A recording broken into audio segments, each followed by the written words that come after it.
Night of the Blood Monster. I sentence you to be hanged by the neck until you are dead. Caged women, pitting their men against heavy artillery and hired killers. Changing the day into a night of horror. His victims know the taste, the smell, the tortures of Hades. Chained women, captives of pleasure, chattel. Abused, tortured, murdered. Night of the Blood Monster. We're not talking about actors. We mean a real monster. I brought her back. She'll live and I'll get her another body. I know they're gonna kiss me, but don't let anyone see me like that. Please, Doctor, help me! Biologically speaking, it's of primary importance that man should want to mate. Hey, that You don't get all your kicks from surfing, do you? We want to be free to ride our machines without being hassled by the man. And we want to get loaded. You think you're gonna make a slave of the world? I'll see you in hell first! The American International Podcast. Are you ready? Thanks for choosing the American International Podcast. My name is Jeff Markin. My name is Cheryl Lightfoot. And we are your American International Podcasters. Funny how that works. This week we're settling in for some big wigs, a little bit of torture, and Christopher Lee with Night of the Blood Monster, released by American International Pictures in 1972. Night of the Blood Monster is also known as The Bloody Judge, which was released in 1970. Whatever you call it, the movie was directed by Jess Franco, from a screenplay by Anthony Scott Veitch and Michael Heller, and a story by Harry Allen Towers, writing as Peter Welbeck. Night of the Blood Monster was produced by Harry Allen Towers and distributed by American International Pictures. Night of the Blood Monster stars Christopher Lee as Judge George Jeffries, Maria Schell as Mother Rosa, Leo Genn as Lord Wessex, Hans Haas as Harry Selton, Maria Rohm as Mary Gray, Margaret Lee as Alicia Gray. It also stars Peter Martell as Barnaby, Howard Vernon as Jack Ketch, Milo Quesada as Satchel, Diana Lorys as Sally Gaunt, Jose Martinez Blanko as Stephen Truro, and Jose Maria Prada as Palafox. Night of the Blood Monster opens with the credits shown over images of war-torn Britain. There are muskets and cannons firing. We also see a map of England and get a little dose of English history. The year is 1685. King Charles of England is dead, and his successor, King James II, sits on his shaky throne. The Duke of Monmouth is mounting a rebellion to install William of Orange on the throne instead of King James. This is a time of plot and counterplot, and a time of witchcraft.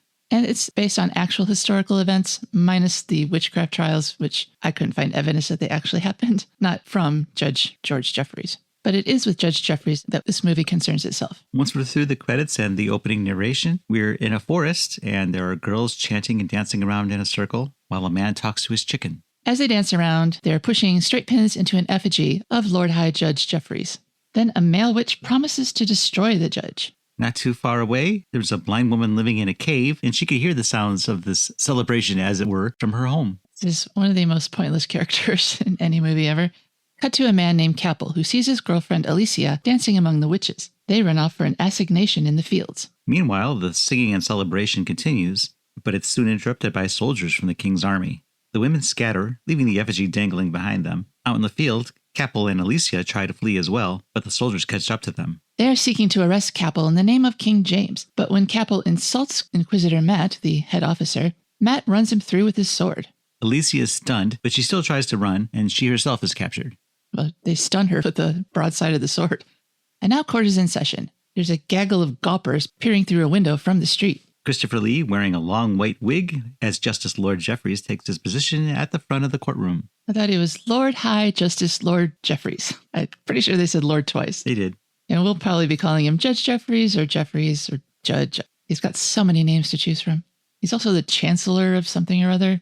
Anyway, the trials begin, but we immediately cut to a cell filled with women where chaos is reigning. Among them are the recently captured Alicia Gray. The Inquisitor comes in with a whip to quiet them down. Then the executioner, Jack Ketch, comes in to see just what they've got in their treasure trove at the moment. He takes particular notice of Alicia. He asks Alicia what her charges are. Was she caught cutting a purse or cutting a fart in her lord's bed? This causes the other women in the cell to erupt into laughter. When Ketch is informed that the girl is accused of witchcraft, the room grows silent. He looks like Marty Feldman dressed like a Dr. Seuss character. He's all in black. He's very tall and walks awkwardly. His eyes are bulging out of his head. And he has this silly hood on. It's like a ski hat without a mask. It covers his entire head. It just looks really silly. But he's deadly dangerous, so can't laugh at him for too long. Now we're back in the courtroom. The next defendant to go before Judge Jeffries just happens to be Alicia Gray. The charge? Witchcraft. As Alicia is ushered in, Judge Jeffries notices a blonde sitting in his courtroom with ample bosom. This is Alicia's sister, Mary. Alicia is brought before the judge and she dutifully kisses the Bible. The prosecutor says that he can prove that she is a witch, mainly by association with Capel, and the prosecution has more than enough on Capel to obtain a conviction, but unfortunately he evaded capture by conveniently getting murdered first. At this, the street audience bursts into laughter for this prosecutorial blunder. Lord Jeffries comes to full attention. If Capel is dead, what is his relevance to this case? The prosecutor then explains that Capel and the accused were lovers, and therefore she is guilty by association. Jeffries asked if the woman has been examined thoroughly. The prosecution can't say that she's been examined thoroughly, just as well as they could do under the law. So Jeffries demands that Alicia be taken away and her body scoured for marks and abnormalities. This he assigns to Jack Ketch, which is not happy news for Alicia or for Mary, who calls out her name, attracting Judge Jeffries' interest. Now we're in a torture chamber, and Alicia has been placed on the rack. Jack Ketch is in charge, and he has the rack manager stretch her a little more. She's barely stretched out. Her hands and feet are free to move about, so it's not as dire as it might be. But there is blood all over her body, and she wails in pain. She's strategically covered by a rag that cuts out just enough to excite the viewer, but not enough to show any actual nudity. After the rack torture is over, Ketch comes back to brand her with a hot iron in the shape of a W. Apparently witches hate iron, whether it's hot or cold, but in this case, it's very hot. He places the hot iron in the center of her chest. She screams and passes out, so Ketch slaps her back into consciousness. Then he says witches make a dead man bleed. Now here's a dead man, he says, pointing to a guy in shackles hanging off the wall. Ketch stabs Alicia, then goes over to the dead man and stabs the dead man and says, he bleeds. Alicia points out the logical fallacy of this proof. That's her blood. And so Ketch conks her on the head for her insolence. Ketch has now gathered enough evidence to put Alicia back before the court for judgment. Pretty simple job, and one he enjoys. So in his off time, Jeffries likes to play the organ. In his pajamas. He's discussing Alicia's case with his manservant, Palafax. Palafax asks Judge Jeffries if she's guilty. Judge Jeffries reminds Palafax that Alicia hasn't been tried yet, but her dad was a traitor and hung for it, a sentence served up by Judge Jeffries. There's a commotion outside, and Palafax leaves to investigate. It's Mary, hoping to speak to Jeffries. This is inappropriate, but Jeffries agrees to hear her, and Mary asks the judge for leniency when sentencing her sister. Jeffries makes no promises. He says that perhaps Alicia was not a witch, but is she a Whig, a traitor to the crown? Mary says that she and her sister have no interest in politics, especially after their father died because of it. Jeffries asks what she would give for the life of her sister. Anything, says Mary. Anything, says Jeffries. He stares at her intently, and Mary has second thoughts and runs away. I don't blame her. That's a creepy stare. Now we're at trial again, and the bailiff announces to the court that Alicia has been examined thoroughly and may now stand trial, with the jury being apprised of the executioner's findings. I have to note that the brand on her chest seems to have healed nicely. There's no sign of it. No, she's got a low-cut top on, and we don't see her cleavage, but we see enough to know that that brand should be at least poking out from the top of her dress. Judge Jeffries asks the jury for their verdict. They find the accused guilty. Then Jeffries addresses Alicia directly. The counts against her have been proven. The laws of this land will be upheld. A hat is placed over his head for sentencing. It's a traditional black cap a judge puts on to sentence the defendant to death. Alicia will be taken to a place of execution and burned. And may the Lord have mercy on her soul. Mary bursts into tears and runs out of the courtroom. Now it seems to be some sort of party going on. It's execution day. Oh, so it's like a festival. The drums are pounding and all the townsfolk are racing to the town square to witness this fun execution. The pyre is lit and Alicia is tied to the stake. Well, it's weird because it's not a stake. She's at the top of a really tall ladder. I've never seen anything like this in all my old English TV all the watching. Executions you've ever seen? All the witchcraft trials, everything about Salem. She's on top of an extremely tall ladder. This is going to take a while for that fire to reach up to where she is. Mary tries to push through the crowd. She bribes the Inquisitor to do something so Alicia won't suffer. He takes the money, then he goes over and knocks the ladder down right into the fire. She didn't have to wait for the flames to burn her to a crisp. She just died instantly from the fall and, of course, got burnt up anyways. She must have, because she never screams at all during this whole ordeal. It's really pretty impressive. I don't know what screaming would have accomplished. Maybe she was disassociating. It won't accomplish anything, but when you're burning up, it might hurt. The fire is like 2 stories below where she was standing. She had a while to go. Next, Mary goes to visit the blind woman, Mother Rosa. Mary tells her that Alicia is dead, but Mother Rosa already knows this. Rosa tells Mary that things are going to get much worse for her before they get better. Mother Rosa rubs Mary's face and declares that, unlike Mary, she sees a future beyond this veil of tears, but Mary doesn't, so she runs away. Now Judge Jeffries is visiting the Lord Wessex. He's wearing a lovely brunette wig now. Jeffries tells him that it's difficult to rid the countryside of the traitors against the king. He mentions that less than a month ago, he ordered the execution of a witch, and she lived in Wessex County. Lord Wessex tries to reassure him that she wasn't a traitor to the king, she was merely a witch. Jeffries said that she was tainted with the blood of her father, who was a traitor to the king, and was executed for just that reason. But Wessex maintains that there are no plotters against the king in his district. And then he offers Jeffries a claret. It's all over now, so might as well drink. And now Jeffries has something else that he wants to talk about. There's a man named Barnaby. He went to Oxford with Henry, who's the son of Lord Wessex. Jeffries wants Lord Wessex to grill Harry about Barnaby's proclivities and possible treasonous acts. Lord Wessex jokes that Jeffries seems a little paranoid, seeing traitors everywhere in the countryside. Judge Jeffries gets very flustered at Wessex's nonchalance and promises to be harder on the Wessex people than Oliver Cromwell ever was. Just then, a man bursts into the room. This is Satchel, and he comes in with news of Wessex's son. Not now, says Wessex, but Satchel continues anyway. Wessex's son has taken up with the sister of the girl that was executed as a witch last month. Then Satchel notices Judge Jeffries in the room. Judge Jeffries finds this news very interesting. Satchel offers an insincere apology. He thought Wessex was alone. "'Tis unpardonable," says Wessex. He sends Satchel away, but Jeffries tells him to wait. He asks who this is, and Wessex introduces him. Judge Jeffries likes Satchel's zealous nature and wants more information. Jeffries asks Satchel if he thinks that perhaps the boy is under the spell of a witch. Satchel can't say for sure. Wessex admits his son is wayward and has a mind of his own, but it's doubtful he's fallen under a witch's spell. Then Wessex tries to defend Mary, but Jeffries has already decided that Mary should be brought to the tavern while he'll be dining tonight for further investigation. Then he tells Wessex to instruct his son to associate with a better caliber of people from now on.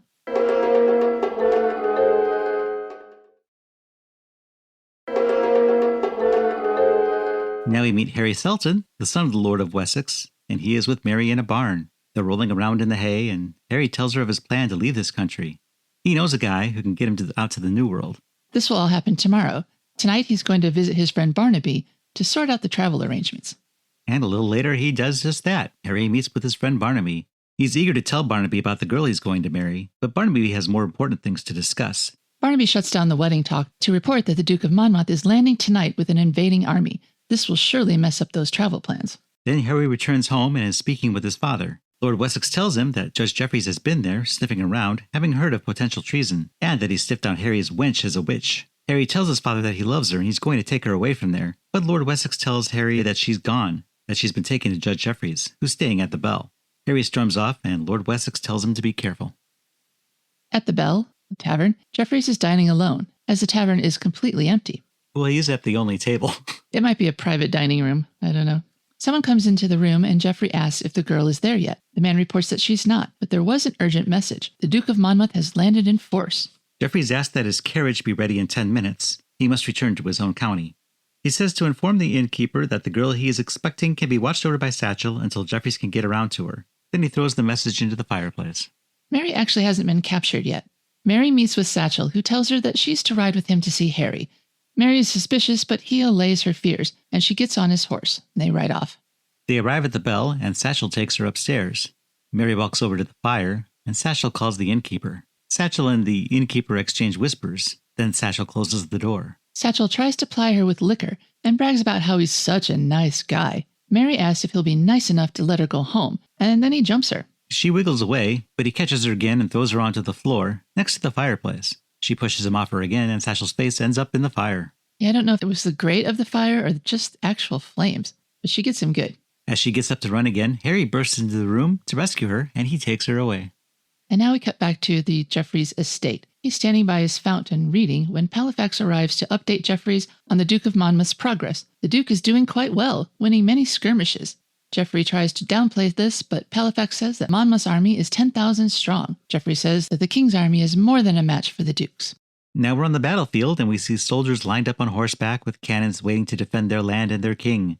A scout rides up to warn that the enemy troops are approaching. As the rebels come up the hill, cannons and muskets fire in defense. Harry and Barnaby, also on horseback, join the fray on the side of the rebels. The king's cannons do a good job of holding back the rebels and their horses, but Harry and his men are actually coming up behind the cannon crew. They distract them so the Duke and his men with their pointed sticks can charge. And now there are two sides with cannons. There's redcoats and bluecoats. The bluecoats are the Duke's army. Redcoats are the king's, of course. And I can't really tell who's winning at this point. Harry and Barnaby try to take cover behind a building, but Barnaby is shot. Harry tells him that he'll take care of him.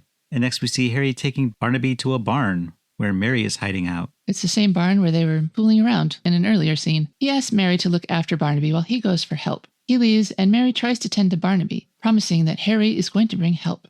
Meanwhile, Lord Wessex is puttering around his house when he has an unexpected visit from Satchel. After the initial shock of seeing Satchel's newly scarred face, he asks Satchel what he's doing there. Satchel says he's come to inform Lord Wessex that his son has become an outlaw and has been riding with the rebels of Monmouth. Lord Wessex thanks him for the information, but Satchel tells him he's doing him no favors. Then he reveals the royal insignia on his coat. "So you become a Jeffries man," spits Lord Wessex. But not necessarily. For the sum of only 100 crowns, Satchel can see that the information he has never reaches Lord Jeffries. Wessex goes to his desk for the coins, and Satchel demands to ride off with Wessex's best saddle horse as well. Now we're over at the stables, where Satchel runs into Sally Gaunt. She's leading a horse back to the stables, and Satchel demands to know who was riding that horse. He heard her talking to somebody. He wants to know who just left. She refuses to tell him, so he roughs her up. After a bit of violence, though she says nothing, Satchel gathers that it was Harry by her reaction to his correct guess. So he asks where Mary is. Looking at him, it seems that his facial wound has gotten worse since the last scene.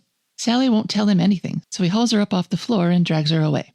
Later, Harry returns to the stable, alone, so he must not have been successful in finding help. He does find Mary missing, and Barnaby hanging by a noose from the rafters. When will it ever end, he asks.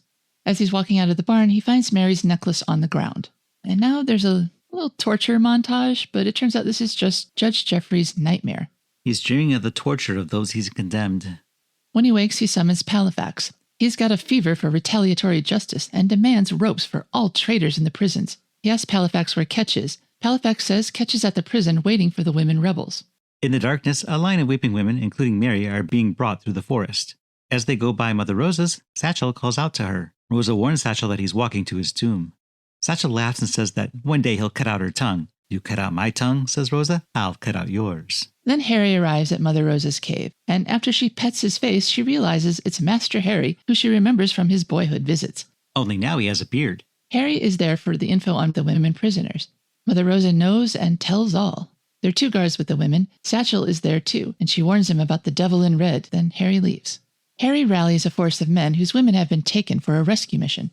The women have arrived at the prison. Mary is crying, wondering what's going to happen to them. Sally tries to comfort her and says crying is of no use. It's not going to help them now. Then Harry and a couple of friends sneak in, take out the guards, and rescue the women. And now we're with Jeffries, who's writing in his diary, "Why does everyone hate me? I'm right." Halifax arrives to notify Jeffries that the women have escaped. Jeffries tells Halifax to get the captain of the guard, whom he instructs to round up some men to recapture the rebels. And then Jeffries writes out a warrant for Harry's arrest. Mother Rosa is in her cave when Inquisitor Matt and his men come to question her. Matt asks where the women are. If she tells him, he can arrange to spare Harry's life. He tells her that Harry's been captured and is due to be hanged tonight. So Rosa tells them, then expresses relief that she's saved Harry. "No, you've not saved him, because he hasn't been caught yet." Psych. "Liar," shouts Rosa. "You'll burn for this." They leave her crying and repeating, "You'll burn, you'll burn." Seconds later, Harry and Mary show up. Mother Rosa has to touch Harry's hand to be sure that Harry did not, in fact, get captured and was not about to be executed. She's very relieved. Mary and Harry want Mother Rosa's blessing. She wants them to run away now. Rosa warns them they have to leave. So they do, but they are immediately met by all the king's men when they exit the cave. So they're arrested again, and now there's another trial for all the rebels. Jeffries goes through the counts quickly, and everyone is found guilty. When Harry is brought up, however, Jeffries says that his case will take special consideration and will be decided later. All the men who are brought up on conspiracy, and the women on sorcery. And they are all condemned against crimes to king and kingdom to hang, drawn, and their entrails cut out, put into their mouths, and hanged again, then quartered. Somehow Mother Rosa is listening to Jeffries condemning all the rebels individually. He says there were 500 of them, but even if there were 5,000, the sentence would be just. Now we shift to the dungeon, where torture is being applied to the prisoners, including Sally. This is done via montage. Jack Ketch oversees the torture of Sally while the Inquisitor mans the whip. Ketch is trying to get her to admit she's either a witch or a traitor, but she will do neither. However, she does promise them information on the other witches and traitors, but she collapses before she can say anything, and Ketch tells Matt to release her. Now Judge Jeffries is receiving the Earl of Wessex. Wessex is there to deliver a message at the king's pleasure regarding Wessex's son, Harry. Jeffries takes the scroll and looks it over. This is a plea for clemency, not a pardon. Nonetheless, 'tis the king's pleasure, says Wessex. Jeffries tells Wessex that he is the only one who shall decide his son's fate, as he has always done, in the court. Wessex leaves, but on his way out says he should see one of his sentences carried out but once. It seems like that one hits a mark. After Wessex leaves, Halifax reminds Judge Jeffries that Wessex still has influence at court. Jeffries says that his time will come, and then sends Halifax to send Satchel to fetch Mary from the prison. So Mary is retrieved from her cell to be brought up to Jeffries. On the way, she passes by Harry's cell, giving them the opportunity to express their love for one another. Aww. Somewhere along the line, Mary has received quite the makeover. She comes into Jeffries' study. Mary's wearing a red gown with a white satin overlay, and her hair is done up. She looks amazing. Jeffries is reading all about Mary, her love for Harry, her love for her father. Jeffries asks if he might bestow the gift of life on Harry, presumably in exchange for her love. Later, he pours a glass of wine and takes a drink. He goes back to a room where we see Mary curled up on a bed, softly crying. He picks up her clothes off the floor, and she looks up at him and asks him to tell her that Harry's life will now be spared. He tells her that Harry will be making a new life for himself in the plantations. Exile, she asks? Jeffries confirms it and throws her gown at her. Mary picks up the knife that she smuggled in and attacks Jeffries, but she's tiny and he's huge, and he fends her off easily. He disarms her and calls on to Halifax to send her back to London in chains. And now a man named John and Stephen Truro and Harry make a plan to try to escape. They're going to do it when they get brought out of jail for their executions. Satchel comes down to the dungeon to torment Harry, and Stephen Truro knocks Satchel unconscious. Truro grabs Satchel's keys, and soon all the prisoners are freed. But they don't leave just yet. They're going to put Satchel on trial. Satchel pleads for Harry's help, but Harry's not going to help him, and Stephen Truro sentences him to hang. Sally Gaunt says that's too good for him. She lunges at him and rips at his throat with her teeth. Then the other prisoners join in, tearing Satchel apart with their bare hands and teeth. Gross. He doesn't look like he tastes that good. Harry and Stephen rush out of the prison and are immediately surrounded by men with lances, but they're bluecoats, Wessex's men. Harry sees his father among them and is surprised to learn that his father, Lord Wessex, is siding with the rebels. "Aren't you a King James man?" he asks. "In times like these, secrecy is essential," smiles Wessex. Harry tells him that prisoners are being sent to London under guard, but Wessex assures him they won't get far. Wessex is there to announce that William of Orange has landed, so Harry is free now. King James is off the throne. Now Halifax comes to where Jeffries is playing his organ. Halifax announces the regime change. Jeffries likes not this news and demands some other news. Halifax only has this news. King James has escaped to France and wants Jeffries to join him there. But Jeffries is going to remain true to his beliefs and maintain his post. He's not going to flee, no matter who's on the throne. The sound of a crowd outside gets his attention, and he goes to the window. The city burns. Jeffries looks at the rioters and says, "Stewards or Orangemen, it's all the same as long as their bellies are full." Well, yeah, people like to eat. Then Wessex arrives with a force of men and a warrant for Jeffries' arrest. And this time, it is the king's pleasure, as well as his. "Traitor," says Jeffries. "No, my lord, 'tis you who have betrayed England. Bring him to the Tower." Okay, now we see a prisoner rescue. Harry and his men intercept the prison transport caravan, and after a brief fight, they release all the prisoners, and Harry and Mary are reunited at last. Then they all ride back to London. Meanwhile, Jeffries is laying in his cell, thinking about the choices he's made that put him in this position. Well, he monologues that he's not such a bad guy. He was only following orders, and he hopes that history will judge him fairly.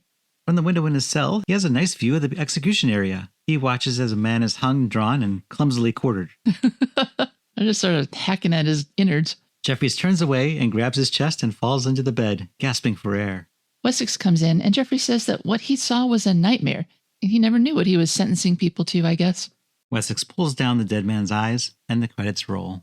And that's the end. Hi, this is Pam Greer, and you're listening to the American International Podcast, and I did so many great movies, and they supported me being a wild woman.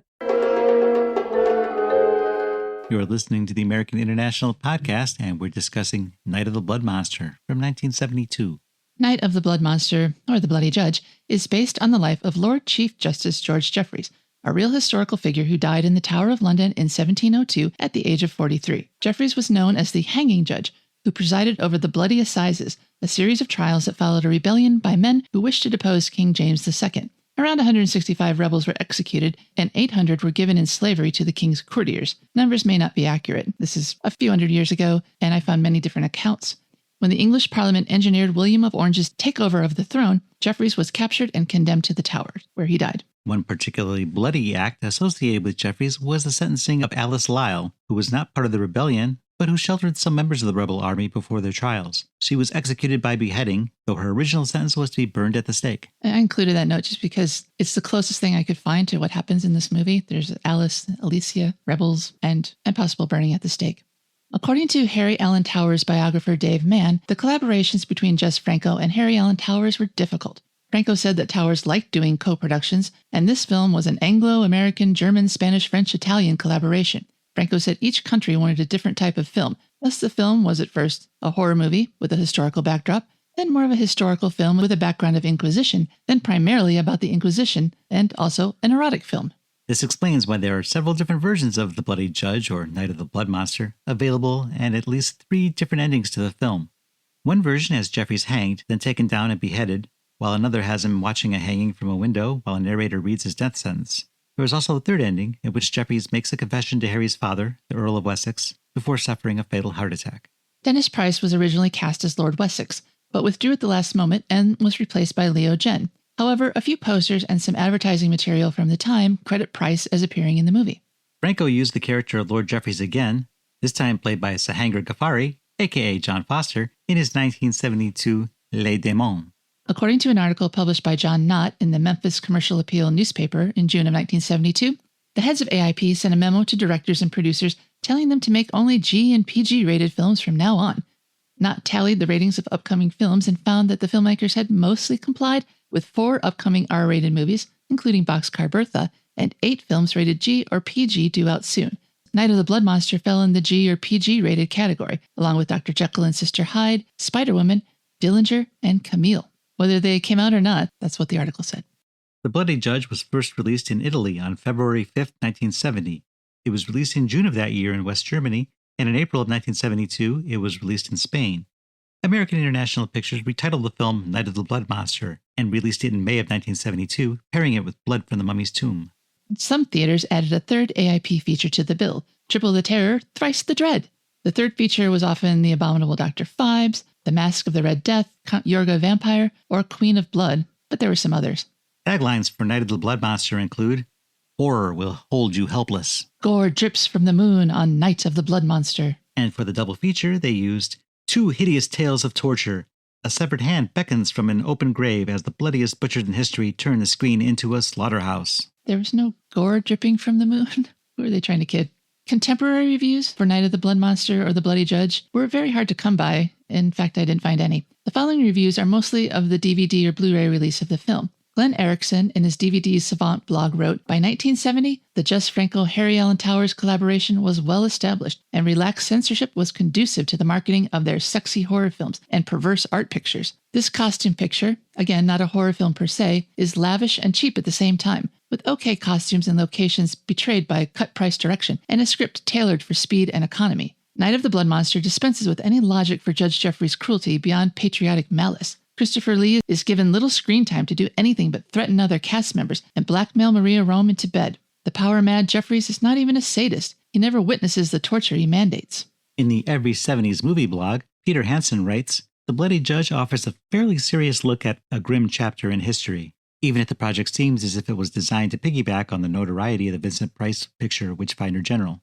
Yet, while stylish UK director Michael Reeves elevated Witchfinder General into high drama, Franco stays mired in the muck. The Bloody Judge has coherent dialogue scenes and a reasonable plot with intense moral ramifications, but it also contains prurient torture scenes that accentuate beautiful women. Try as he might to incorporate highbrow elements, Franco seems fundamentally more interested in the trashy aspects of this story." Nathaniel Thompson's review of Night of the Blood Monster said, "An ambitious attempt to cash in on the wave of religious persecution horror so prevalent in the late 60s, Jess Franco's sprawling historical horror melodrama lies somewhere between the lofty aspirations of Michael Reeves' Witchfinder General and the unabashed sleazy wallowing of Mark of the Devil. Rather than presenting Jeffries as an utterly corrupt, self-aware psychopath like Vincent Price in Witchfinder General, Franco takes the odd approach of depicting the historically based figure as a man so firm in his beliefs and warped principles that he doesn't comprehend the full damage being inflicted by his gavel.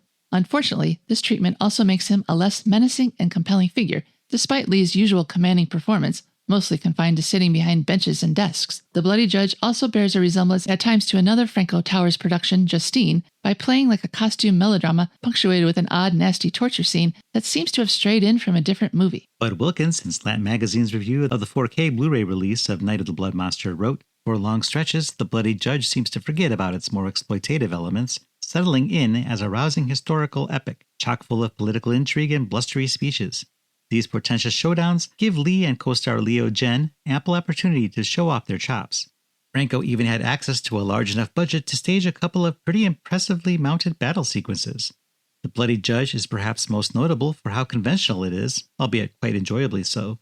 Released at a time when the director was about to take the plunge into uncharted realms of highly personal and radically experimental filmmaking." Matt Brunson, in his reviews from the Couch blog at filmfresny.com, wrote, "On the sliding scale of movies helmed by Jess Franco, this feels less exploitative than most of his oeuvre, or at least when the writer-director isn't breaking away from the judiciary chit-chat or the robust battle scenes to focus on voluptuous women having their teeth ripped out or their backs raked with sharp instruments. The youthful leads are about as bland as expected, but Lee is as imposing and authoritative as always."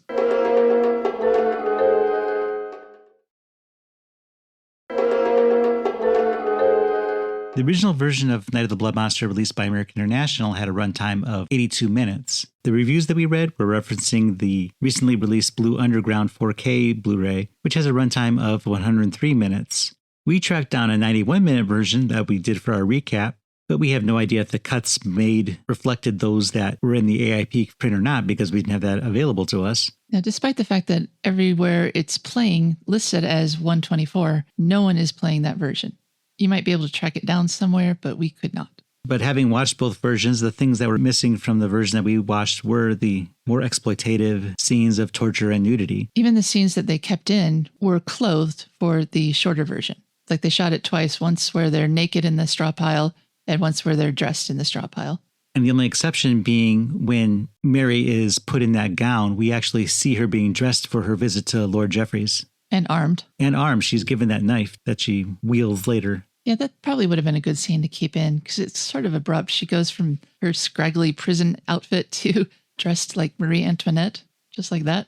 But I was a lot happier the second time I watched this movie with what they left out because there's a very disgusting scene of Mary licking the blood off a female prisoner who I read was actually a dead female prisoner hanging from shackles on the wall. It's completely pointless. It comes out of nowhere. It makes no sense, and it's gross. Yeah, the shorter version definitely flowed better than the longer one. There's not as much torture, but didn't miss that. And besides being a longer version, there's also alternate and deleted scenes that are included on that release as well. So there's even more that they put into this film. In the longer version, they break into German at one point and then Italian or Spanish at one point, depending on what scenes they had to restore back, I guess. They didn't have an English language version of those scenes, and they didn't dub them. They just include the original German, Italian, Spanish, whatever. Well, if you're going to put together the most complete version, which is what Blue Underground attempted to do here, they used what they had. Yeah, but I don't know that their efforts were worth it. Definitely enjoyed the shorter version a lot more than the longer one. It seems like there really isn't a definitive version of this movie anyway. It was all based on whatever distributor was going to get it. They got a different movie than any other distributor. There are a lot of irons in this fire, to use a torture metaphor. Well, Jess Franco was making a film designed to show in different markets, and that was the film that he made. So that's why there are so many different versions. But even within each language, there's different versions. So it's been cut to shreds and reassembled. And you're right, there's just no definitive version of this film. Franken movie. Both versions of the movie that we saw had the same ending. Neither of them had the one where Jeffries was actually executed. I think this was more poetic, though, where we get to see him finally witness what he's been prescribing all this time, and then it kills him. That's not what happened to the historical Judge Jeffries, but it makes for a good movie. I think it's a good ending for this movie. Actually, any ending would be good for this movie.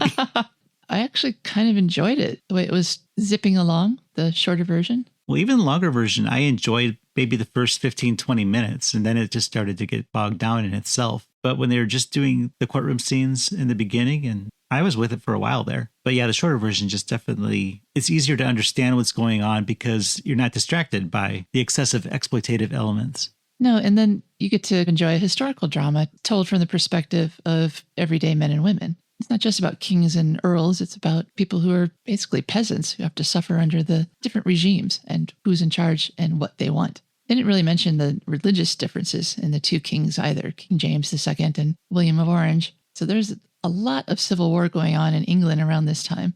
I thought that was interesting. And I thought it made the movie better to dwell more on that than on just seeing people get tortured. What'd you think of Christopher Lee's performance? It seemed kind of restrained for him. It seemed understated even. He doesn't really get a chance to chew the scenery at all. There's not much to this part. Judge Jeffries is a horrible man, but he's still a man of dignity. He's tightly wound. He allows himself one vice, I think, in the entire course of the movie, where he sleeps with Mary. Or his stand-in does, in the longer version we watched. That scene was entirely cut. They went from her talking to him to her in his bed, their dress on the floor. We didn't get to see any of the lovemaking. And we had Maria Schell, who we last saw in 99 Women, also from Jess Franco. Also with Maria Rohm. Her role was utterly pointless. All her scenes could have been skipped, I think. It didn't really mean much. Someone else could have been the stool pigeon that turned in Harry and the women. Just locking her there in that cave made her scene so static. Talk about not having much to do. Her character was much more interesting in 99 Women. She hardly smiled at all in this movie. And we have, as you said, Maria Rohm again. She's all right. She's basically playing the same character. And we mentioned this before. She was the wife of Harry Allen Towers. And due to probably a little bit of nepotism, that's why she appears in all these films. If you can't rely on your husband to help your career, who can you rely on? And also in the small part of Jack Ketch, we have Howard Vernon, who I don't think we've seen before. But he does play the lead in Assignment Terror, which was a film that was picked up by AITV. We'll get to him eventually. But most of these performances, nobody really seems into it. They're doing what they need to do to get the story across, but I kind of get the feeling they're just there to pick up a paycheck. Well, actually, I thought Genn did a really good job. I enjoyed watching his scenes. And he seemed passionate about his son, passionate about his role in the change of monarchs. I believed him. He convinced me that he was a real earl. It wasn't that they were unconvincing. Nobody really just seemed into what they were doing. I didn't feel that they became their characters in this film. I just felt like they were saying their lines.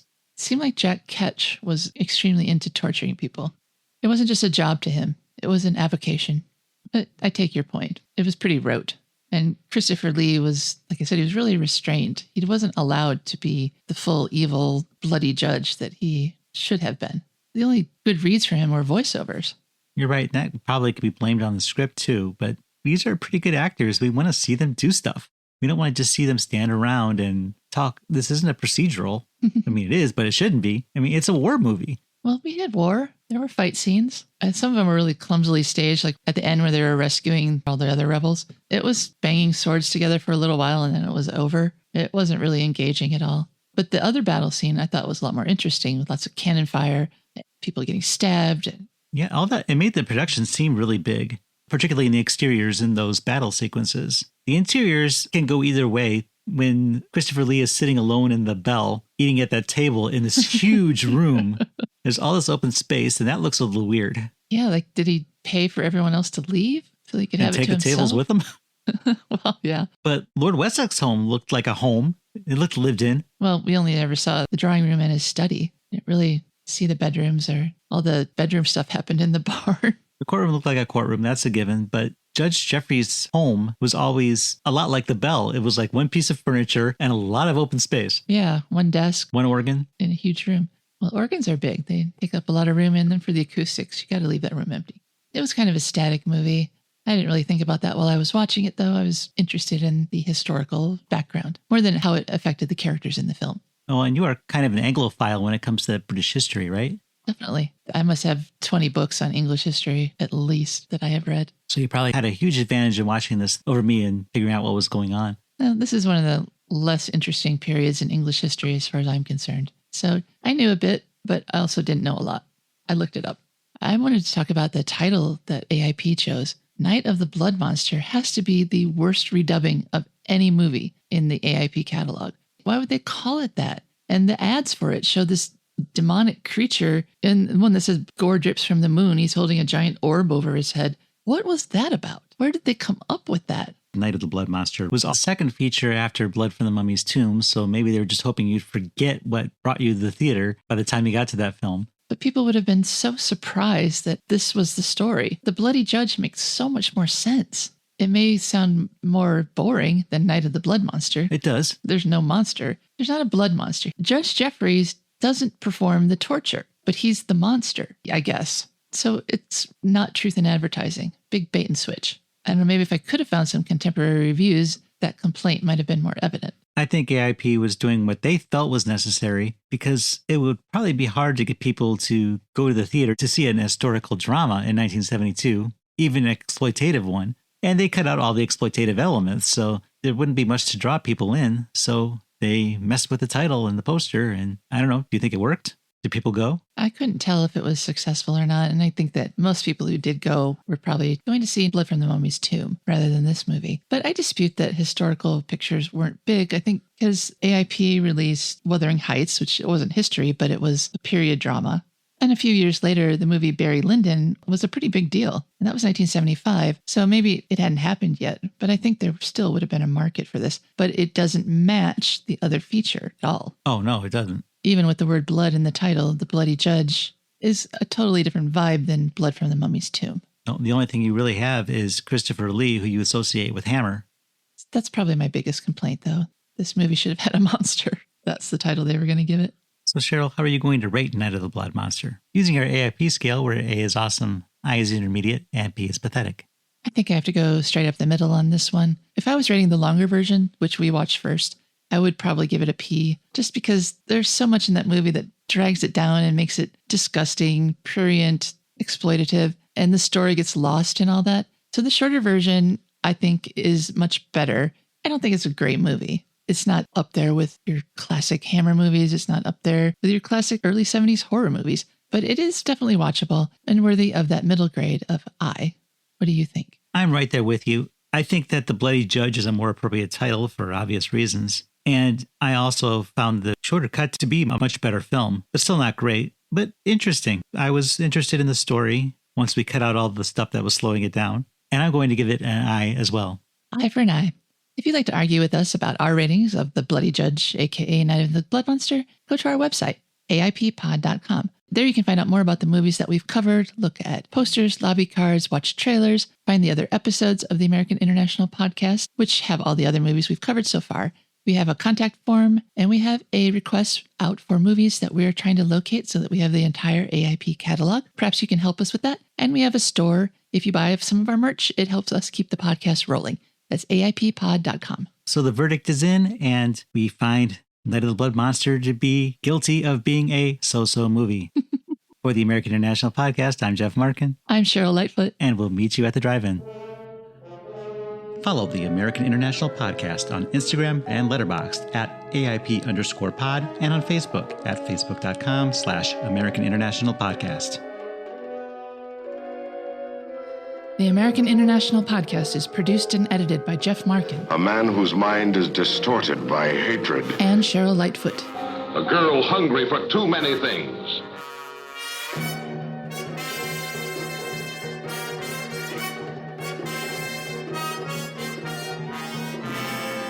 The American International Podcast is part of the Pop Culture Entertainment Network.